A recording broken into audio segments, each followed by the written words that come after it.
Tú deberías estar muerta. El grito desgarró el silencio del orfanato, congelando los flashes de los fotógrafos y haciendo que el hombre más temido del país cayera de rodillas ante una simple limpiadora. Alejandro, impecable en su traje de sastre italiano que costaba más que todo el presupuesto anual de aquel lugar, había llegado allí para una campaña de relaciones públicas. Era una visita calculada, una farsa para limpiar su imagen corporativa entre paredes desconchadas y olor a humedad.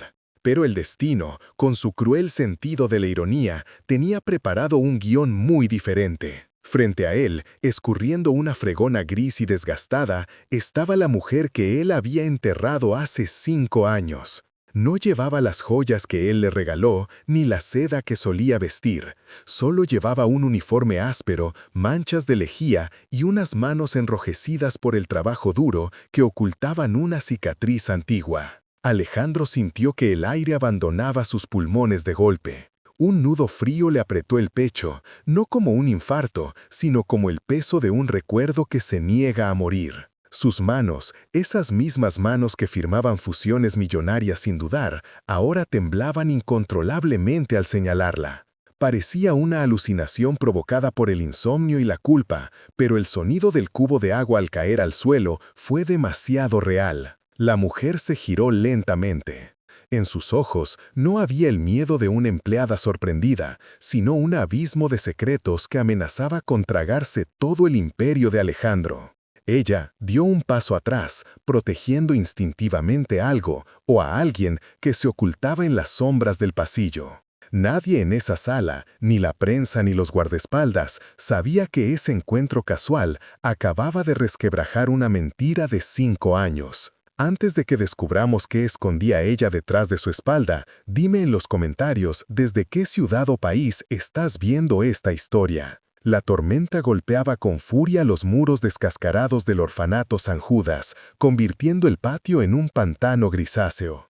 En medio de aquella desolación, un sedán negro de lujo se detuvo, brillando como una joya insultante rodeada de miseria. La puerta trasera se abrió y un zapato de cuero italiano, valorado en más de lo que costaba mantener ese edificio durante 1 año, se hundió en el barro. Alejandro bajó del vehículo, protegiéndose bajo un paraguas inmenso que sostenía su chofer. Su rostro, una máscara de frialdad perfecta, no mostraba compasión, sino un profundo hastío. Odiaba esto, odiaba la caridad de escaparate. Su equipo de relaciones públicas había insistido en que necesitaba humanizar su imagen tras el despido masivo de la semana anterior, pero él sentía que el aire viciado del lugar se le pegaba a la piel como una enfermedad. Para un hombre que vivía en áticos de cristal esterilizados, la pobreza tenía un olor demasiado real. Ajustó su traje de seda, sintiendo la mirada de los niños pegada a los cristales sucios de las ventanas.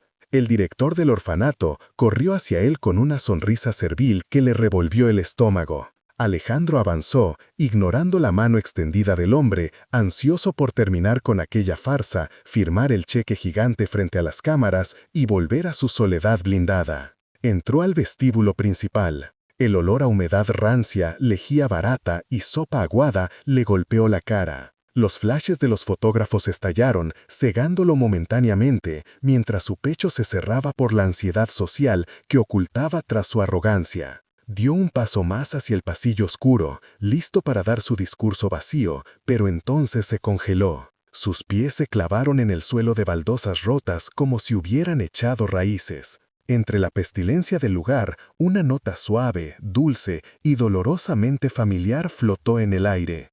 Jazmín silvestre. El mundo de Alejandro se detuvo. Su corazón, que creía muerto y enterrado bajo capas de cinismo, dio un vuelco violento contra sus costillas. Sus manos empezaron a temblar imperceptiblemente. No era un perfume comercial, era una mezcla específica, un aceite artesanal que solo una persona en el mundo sabía preparar.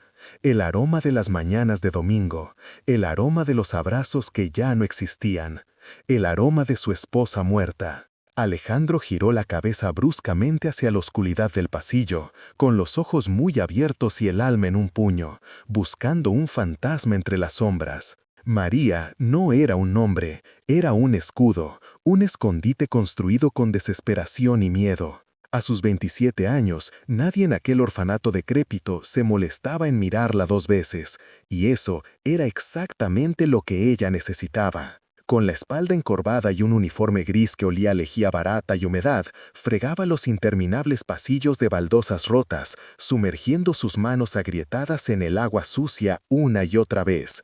Esas mismas manos que hace 5 años solían sostener copas de cristal y acariciar la seda de vestidos de alta costura. Pero Elena había muerto en aquel accidente, o al menos eso era lo que el mundo y Alejandro creían. Se detuvo un momento para secarse el sudor de la frente, con cuidado de no desplazar la prótesis de látex que simulaba una cicatriz grotesca cruzando su mejilla izquierda. Aquella marca falsa era su mejor defensa contra las miradas curiosas.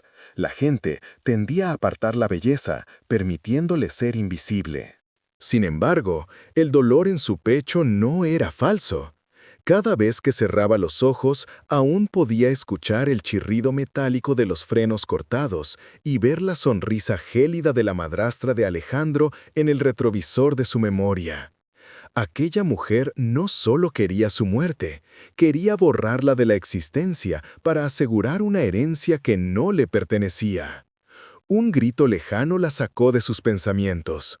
María sacudió la cabeza, dejando que los mechones de pelo grasiento cubrieran su rostro, y aceleró el ritmo de la fregona. No podía permitirse el lujo de la nostalgia, no cuando su verdadera vida dependía de su silencio. Cuando el reloj de la pared marcó las 6, María se escabulló hacia el cuarto de suministros, un armario estrecho y sin ventilación detrás de la cocina. Allí, entre estanterías llenas de detergentes tóxicos, se encontraba su único motivo para seguir respirando.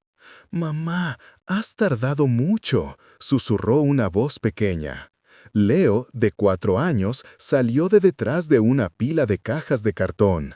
El niño estaba sucio y vestía ropa donada que le quedaba grande, pero cuando levantó la vista, Elena sintió que el aire le faltaba. Esos ojos eran 2 esmeraldas profundas y frías, idénticas a las de Alejandro. «Lo siento, mi amor», dijo ella, cayendo de rodillas para abrazarlo, ignorando el dolor en sus articulaciones. Acarició el cabello oscuro del niño, sintiendo cómo el miedo constante se disipaba por un segundo. Leo no sabía que era el heredero de un imperio tecnológico. No sabía que su existencia valía millones de dólares y que, si la madrastra de su padre descubría que estaba vivo, ese armario de limpieza sería su tumba. Elena besó la frente de su hijo, tragándose las lágrimas. Había renunciado a su nombre, a su rostro y a su amor por Alejandro para mantener a ese niño a salvo.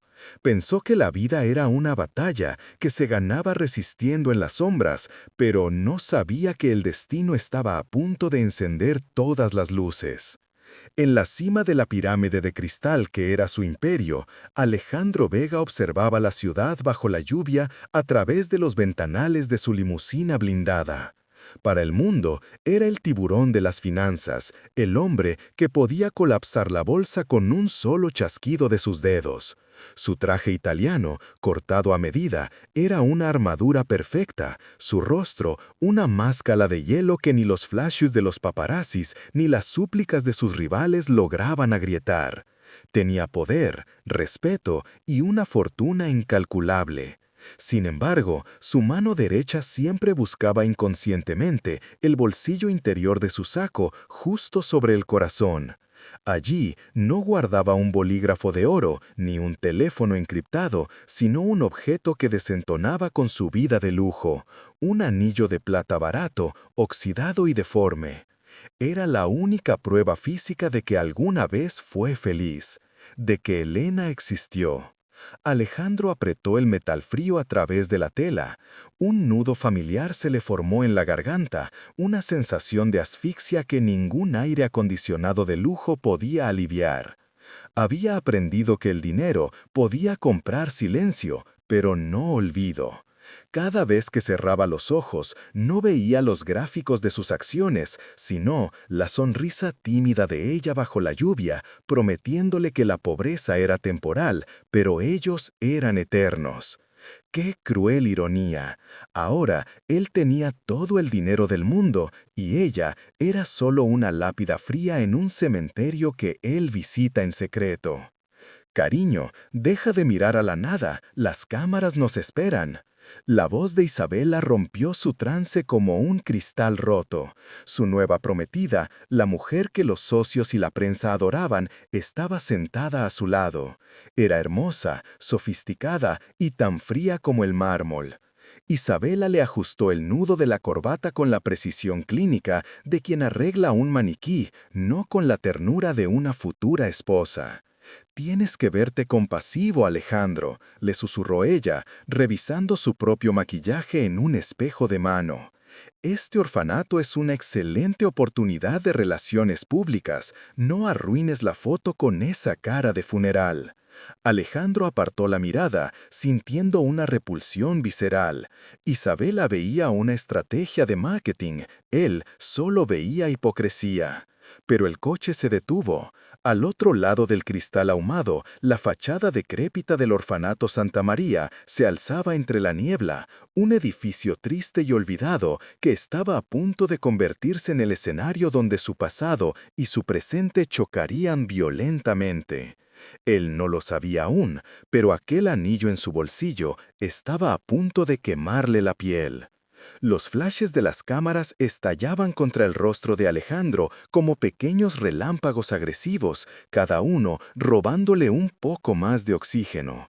Odiaba aquello, odiaba la hipocresía de los eventos de caridad, las sonrisas de plástico de los directivos y, sobre todo, odiaba tener que fingir que le importaba algo cuando por dentro llevaba 5 años muerto.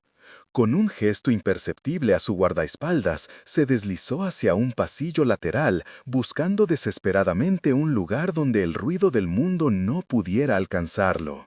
Sus zapatos de cuero italiano, valorados en más de lo que costaba mantener ese edificio durante un año, resonaron sobre las baldosas agrietadas a medida que se alejaba del vestíbulo principal.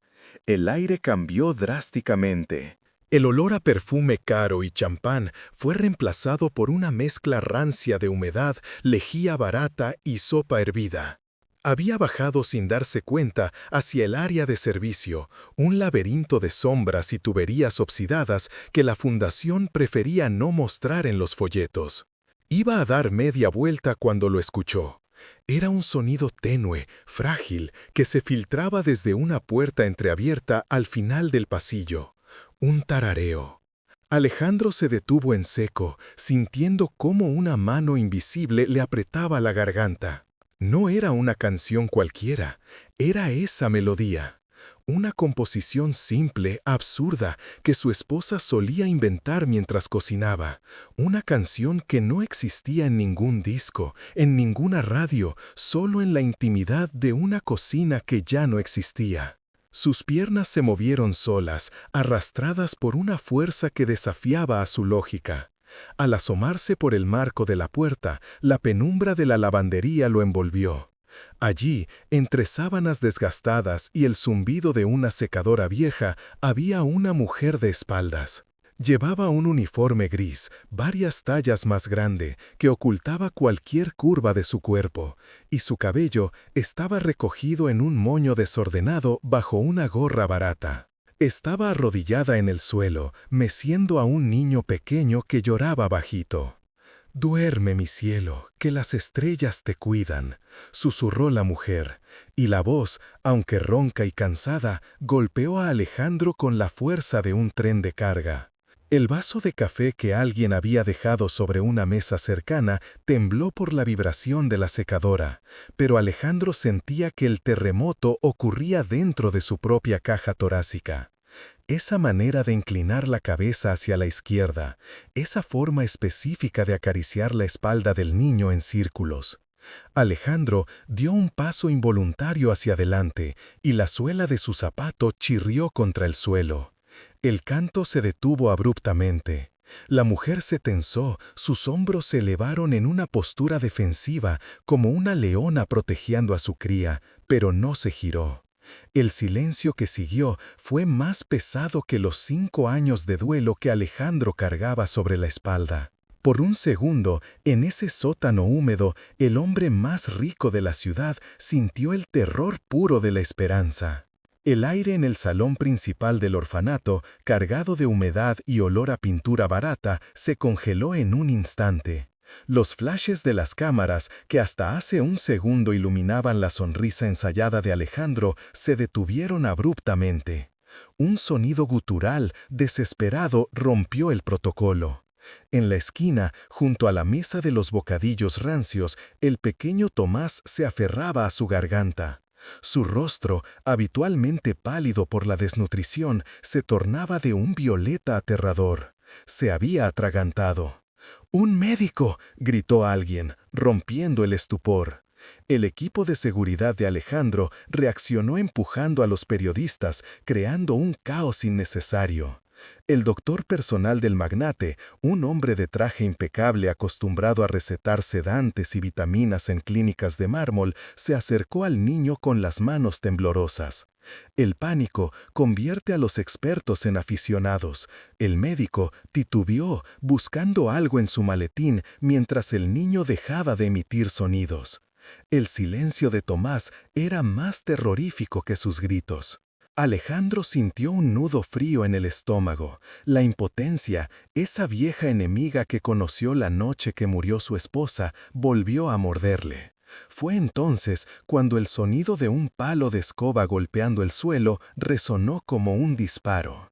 La figura gris, esa mujer encorvada que llevaba horas fregando las esquinas sin levantar la vista, cruzó la sala como una exhalación. No corría como una empleada asustada, se movía con la urgencia calculada de quien ha bailado con la muerte 1000 veces. Elena apartó al médico de un empujón seco, sin pedir permiso, sin decir palabra. Alejandro parpadeó incrédulo. Vio cómo esas manos, supuestamente destinadas a limpiar inodoros, giraban al niño con una autoridad indiscutible.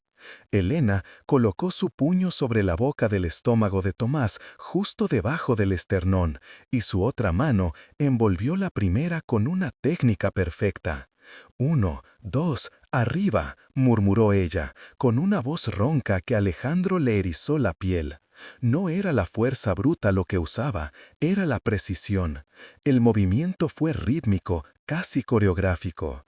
A la tercera compresión, un trozo de pan duro salió de la boca del niño.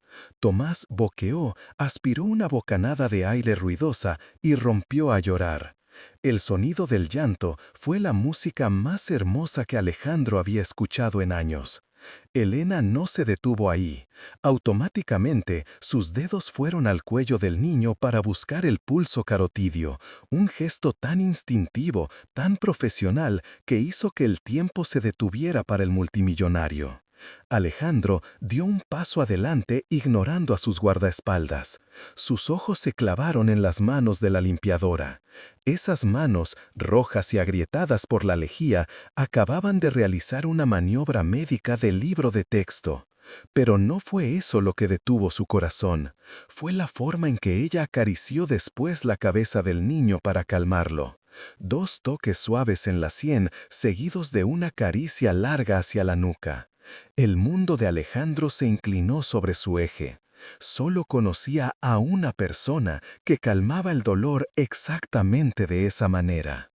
«Tú», susurró él, con la voz quebrada, acercándose como quien ve un fantasma. «Si eres solo una limpiadora, ¿dónde aprendiste a moverte así?» Elena se tensó. El niño seguía llorando en sus brazos, pero ella sabía que el verdadero peligro acababa de empezar. Lentamente bajó la cabeza, dejando que su cabello sucio cubriera su rostro, ocultando el terror en sus ojos. «En la calle se aprende a sobrevivir, señor», respondió, forzando un acento tosco que no coincidía con la elegancia de sus manos. Alejandro no le creyó. Su mente racional le decía que era imposible, pero su herida, esa que nunca cerró, sangraba de nuevo ante la sospecha. Agarró la muñeca de la mujer, sintiendo la piel áspera bajo sus dedos de manicura perfecta. «Mírame», ordenó él. Y por primera vez en 5 años, no fue una orden de un jefe, sino la súplica de un hombre desesperado. «Mírame y dime que no sabes quién soy». «Esa mujer es una ladrona», la prometida del millonario gritó, sin saber quién era en realidad. Alejandro no escuchaba los aplausos ni los discursos vacíos del director del orfanato. Su atención estaba secuestrada, clavada en un rincón oscuro del salón donde la mujer de la limpieza recogía unas copas rotas. No podía verle la cara, oculta tras una cortina de cabello graso y descuidado, pero sus manos, esas manos delgadas y pálidas, se movían con una elegancia aristocrática que no encajaba con el uniforme gris manchado de lejía. Sintió un nudo en el pecho, una presión física que le cortaba la respiración. «Es imposible», se dijo a sí mismo, apretando la mandíbula. «Los muertos no barren suelos». Pero el modo en que ella inclinaba el cuello, esa fragilidad desafiante, era un eco doloroso de la mujer que había enterrado hace 5 años. A su lado, Isabela notó la desconexión. Siguió la línea de visión de su prometido, y sus ojos se entrecerraron con frialdad reptiliana. Esa fregona, esa nadie. El instinto de Isabela, afilado por años de manipulación social, detectó el peligro antes de que tuviera nombre. Alejandro la miraba con una intensidad que jamás le había dedicado a ella. El miedo a perder su posición se transformó instantáneamente en veneno. Aprovechando el caos de los flashes y los camareros, Isabela se deslizó entre la multitud como una sombra vestida de seda. Se acercó a la mesa de bebidas, donde Elena intentaba pasar desapercibida, temblando bajo la mirada lejana de su marido. Con un movimiento rápido, ensayado, Isabela se desabrochó su reloj Patek Philippe de oro rosa. «¡Cuidado!», exclamó Isabela, fingiendo un tropiezo y chocando su cuerpo perfumado contra el delantal sucio de Elena. En ese segundo de confusión y contacto físico, sus dedos hábiles deslizaron el pesado reloj dentro del bolsillo del delantal de la limpiadora. Elena se apartó de golpe, bajando la cabeza, murmurando una disculpa con voz ronca, intentando huir hacia la cocina. Pero Isabela no le dio tiempo.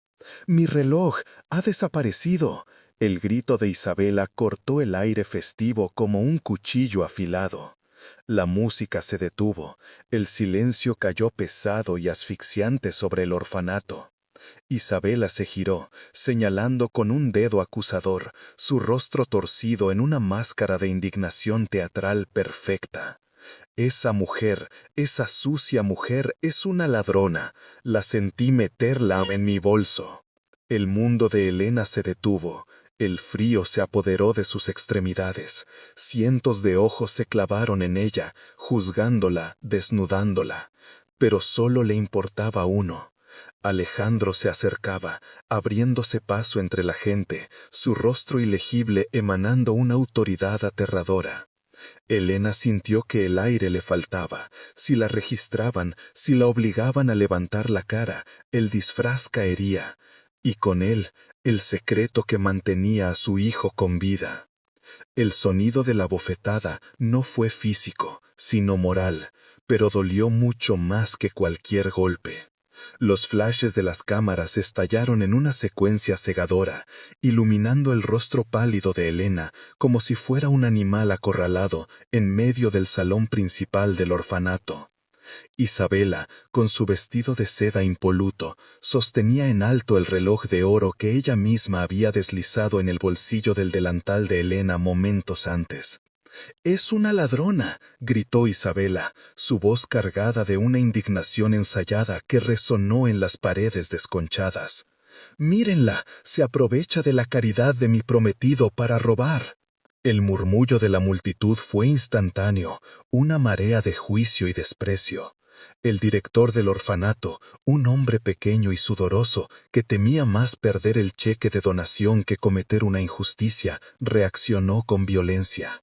Agarró a Elena por el brazo, clavándole los dedos en la carne magullada, y la sacudió frente a todos.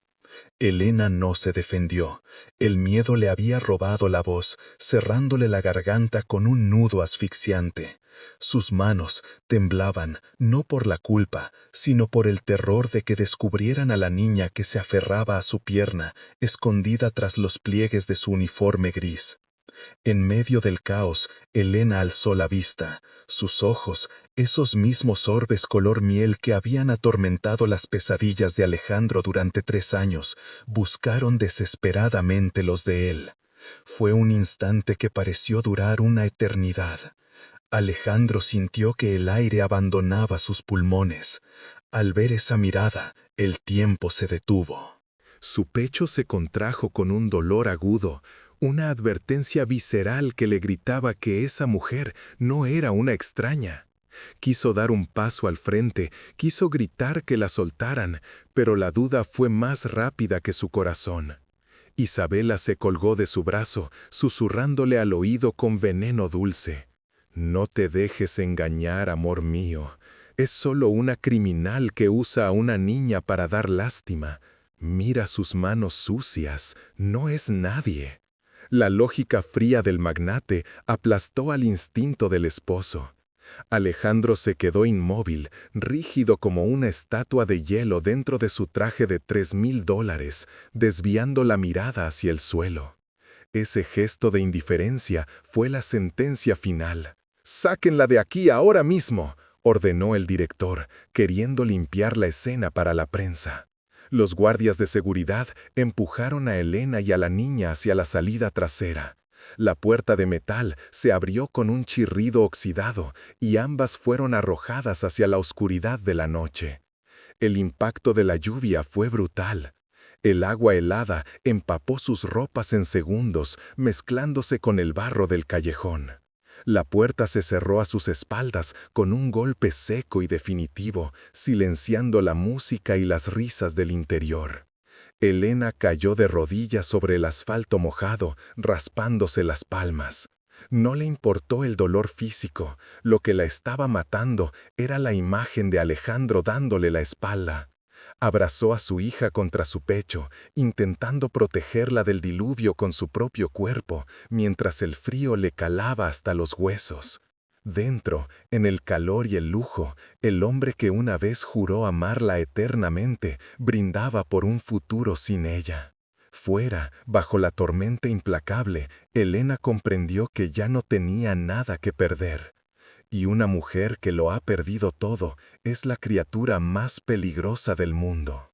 La lluvia golpeaba los cristales del orfanato como si el cielo mismo estuviera furioso por lo que acababa de ocurrir. El pasillo estaba desierto, sumido en un silencio sepulcral tras el escándalo, pero Alejandro no podía irse. Algo en la mirada de esa mujer, en la forma en que había aceptado la humillación sin suplicar, le quemaba la conciencia.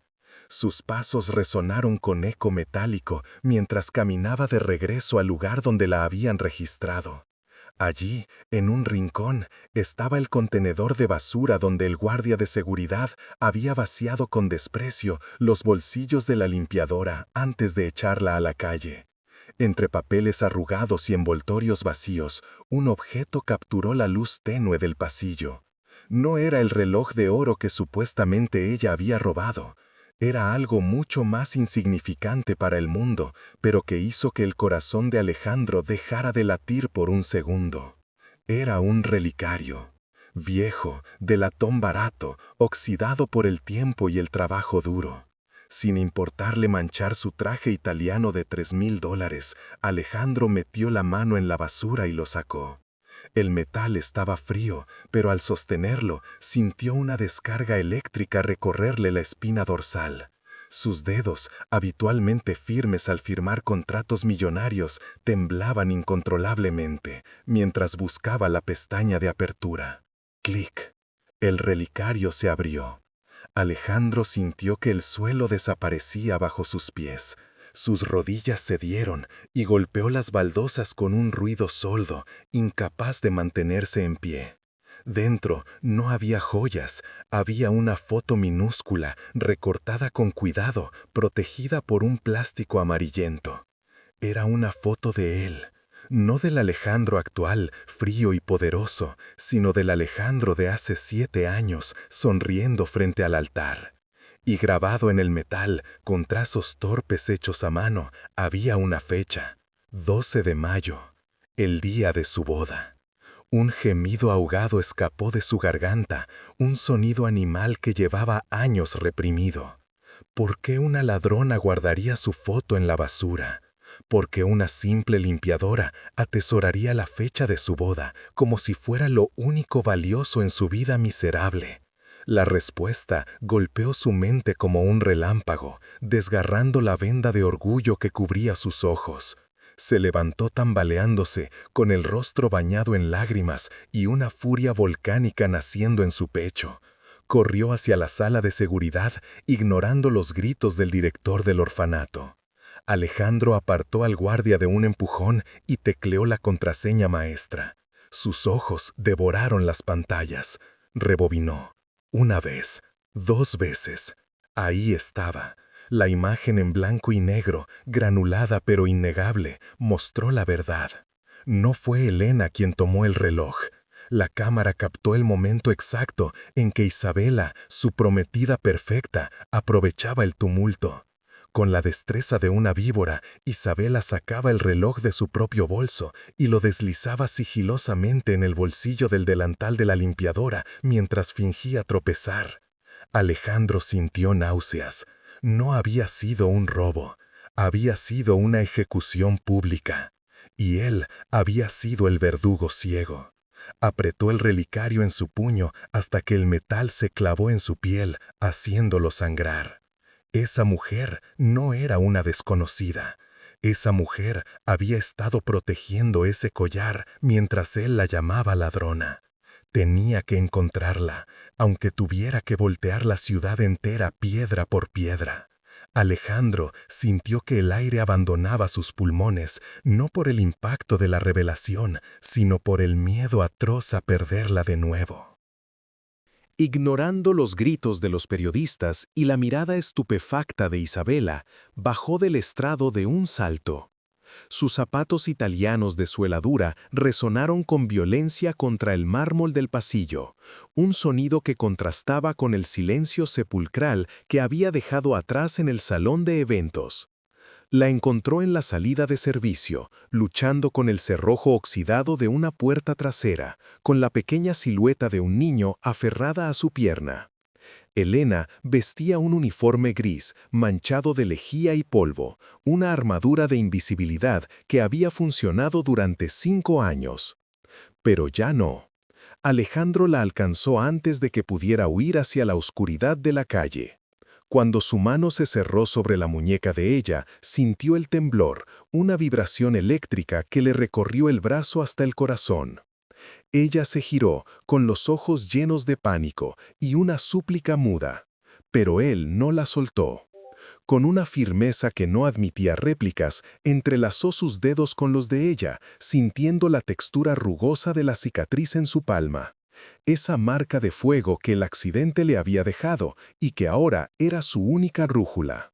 Sin decir una palabra, tiró de ella suavemente, obligándola a regresar al lobo de la boca.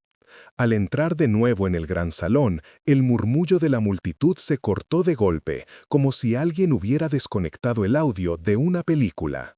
Cientos de cámaras giraron hacia ellos. Los flashes estallaron como relámpagos en una tormenta seca, iluminando la escena más incongruente de la noche.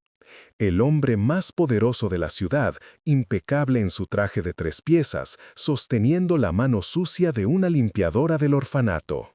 Isabela, con su vestido de seda roja, rompió el trance, dando un paso adelante con una sonrisa nerviosa que no llegaba a sus ojos.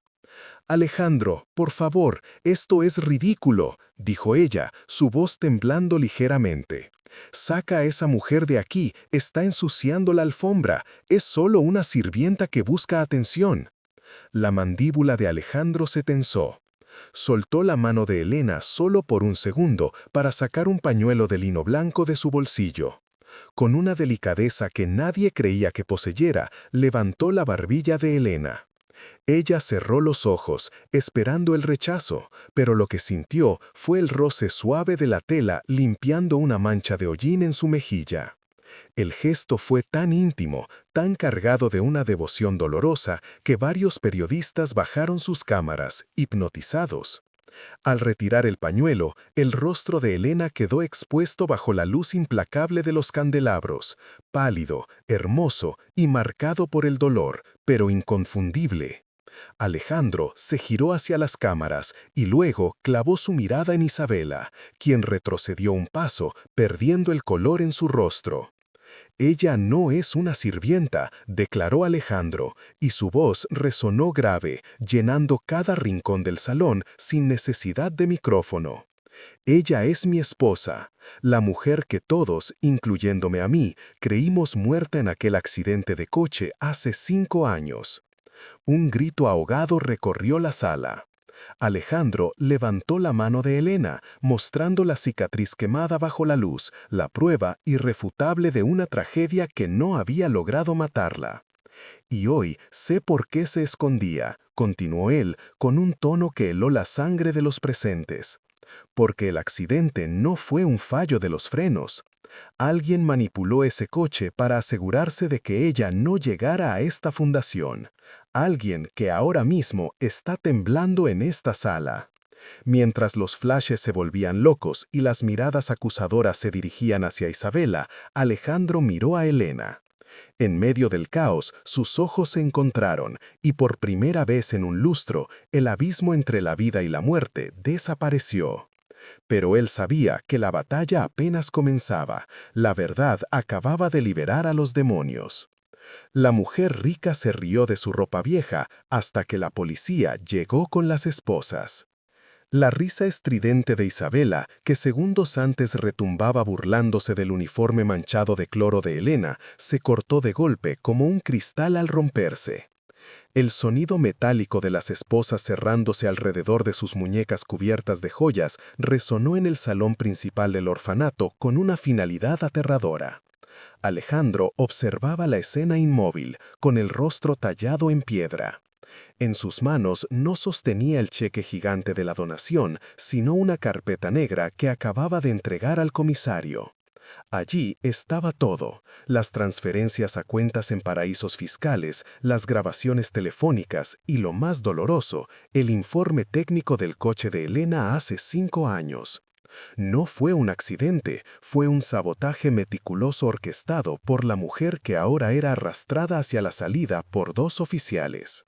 Mientras los flashes de los periodistas estallaban frenéticamente capturando la caída de la socialite, el silencio volvió a caer sobre el recinto, pero esta vez tenía un peso diferente.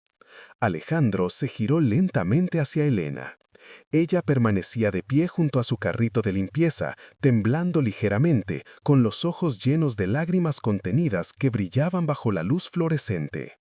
Sin importarle el polvo del suelo desgastado ni la impecable tela de su traje italiano de 3 piezas, el magnate hizo lo impensable. Frente a las cámaras, frente a su junta directiva y frente al mundo entero, Alejandro dobló las rodillas y se arrodilló a los pies de la mujer de la limpieza. «Perdóname por haber estado ciego». Su voz se quebró, revelando por primera vez en años al hombre humano bajo la armadura de dinero. «Perdóname por no haberte protegido del monstruo que vivía entre nosotros». Elena sintió que el aire le faltaba. Su corazón golpeaba contra sus costillas como un pájaro enjaulado. Antes de que pudiera responder, unos pasos pequeños y rápidos rompieron la solemnidad del momento. Leo, que había estado observando desde la puerta entreabierta de la cocina, corrió hacia ellos. Alejandro no se levantó de inmediato, abrió los brazos y recibió el impacto del pequeño cuerpo de su hijo, enterrando el rostro en el cabello del niño, aspirando ese aroma a inocencia que creía perdido para siempre. Cuando finalmente se puso de pie, levantó a Leo en un brazo y tomó la mano áspera y callosa de Elena con la otra, entrelazando sus dedos con una firmeza desesperada. Miró directamente a las lentes de las cámaras con una intensidad que hizo retroceder a los reporteros. «Escriban esto», ordenó con autoridad, mientras apretaba el hombro de Elena. «La mujer de la que se burlaron no es la conserje. Es Elena de la Vega, mi esposa, la única dueña de todo lo que tengo. Y este es nuestro hijo».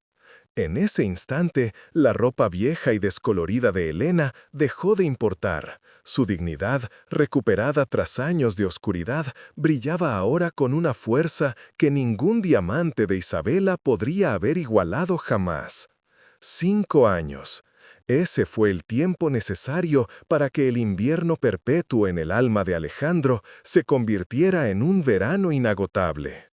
La mansión, que antaño parecía un mausoleo de mármol frío y lujos solitarios, ahora vibraba con el sonido más valioso del mundo, la risa descontrolada de un niño. Desde la terraza, Elena observaba la escena con una taza de té en las manos. El vapor subía suavemente, difuminando por un segundo la imagen de su esposo y su hijo rodando por el césped inmaculado. Alejandro, el temido magnate que una vez creyó que el poder se medía en adquisiciones hostiles y silencios comprados, ahora tenía la camisa de seda blanca manchada de verde y tierra, completamente rendido ante los ataques de cosquillas del pequeño Leo. Sobre la mesa de cristal junto a ella descansaba un folleto recién impreso, Inauguración de la Escuela de Artes Elena. Aquel orfanato húmedo y tétrico, donde ella había fregado suelos de rodillas para ocultar su identidad y proteger a su hijo, ya no existía. Alejandro lo había demolido, no con explosivos, sino con amor, reconstruyéndolo desde los cimientos para convertirlo en un faro de esperanza. Donde antes había miedo y olor a lejía barata, ahora había aulas de música y olor a pintura fresca. La vida, con su extraña ironía, había convertido su prisión en su legado. Alejandro se acercó a ella, respirando agitado pero con una sonrisa que le restaba 10 años a su rostro. Se inclinó y besó la cicatriz en la muñeca de Elena, ese viejo recordatorio de los días en que limpiar era su única defensa contra el mundo. «¿Estás feliz?», preguntó él, entrelazando sus dedos con los de ella, donde ahora brillaba un anillo que no pesaba por su valor, sino por su significado. «Más que eso», respondió Elena, su voz cargada de una emoción líquida. Ella tomó la mano de Alejandro y con una suavidad deliberada la guió hacia su propio vientre, posándola firmemente sobre la tela de su vestido. Alejandro se congeló. Sus ojos, esos abismos oscuros que solían intimidar a juntas directivas enteras, se llenaron de un brillo acuoso y vulnerable. No hicieron falta palabras. El latido bajo la palma de su mano lo decía todo. «Leo va a tener que aprender a compartir sus juguetes muy pronto», susurró ella.